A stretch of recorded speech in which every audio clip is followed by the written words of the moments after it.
Bonjour chers internautes d'Afrique Sport, merci de nous suivre pour la revue de presse de ce mercredi 17 novembre 2021. La randonnée des journaux africains et européens va s'ouvrir avec DZ Foot. Le site sportif algérien informe qu'au terme de cette dernière journée, tous les qualifiés pour les barrages africains de la Coupe du Monde sont connus. Le Sénégal, le Maroc, l'Algérie, le Nigeria, la Tunisie qui constitueront le pot 1, l'Égypte, le Cameroun, le Ghana, le Mali, la RD Congo pour le pot 2. Justement pour ces éliminatoires, Camfoot décrit une victoire qui a soulagé tout le vestiaire des Lions Indomptables ainsi que le peuple camerounais. Les Lions Indomptables ont comme à leur habitude chanté, dansé et ont laissé libre cours à leurs émotions après avoir battu les éléphants. En Guinée, par contre, ce n'est pas la liesse ou mieux encore, la sérénité. Après une nouvelle défaite 0-3 face au Maroc, le staff technique dirigé par l'intérimaire Kaba Diawara devrait logiquement être sauté à en croire le site sportif Guinée Foot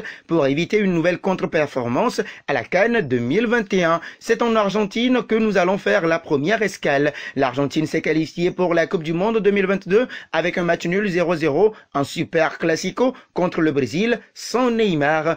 Cap sur l'Espagne avec Mundo Deportivo. Le quotidien ibérique souligne sur sa couverture que le Barça suit l'évolution d'Adeyemi de Salzbourg depuis 2 ans, qu'Alves sera présenté aujourd'hui au Camp Nou portant le 8 sur le dos et que Amraoui soupçonnait la femme d'Abidal après avoir été battue. Restons en Espagne avec Sport.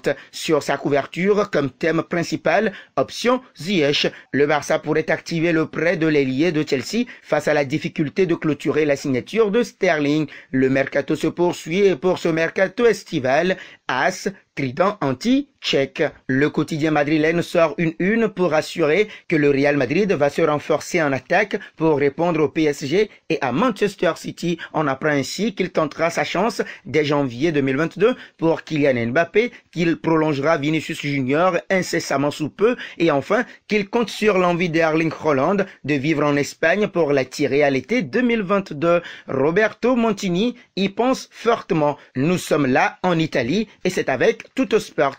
Le quotidien sportif transalpin n'y va pas de main morte et pointe du doigt le sélectionneur de la Nazionale qui a l'obligation de qualifier l'Italie lors des barrages pour la Coupe du Monde. Nous voulons le mondial, fait lire la Gazzetta dello Sport sur sa première page pour rappeler la mission ô combien important pour toute une nation qui en avait été sevrée en 2018.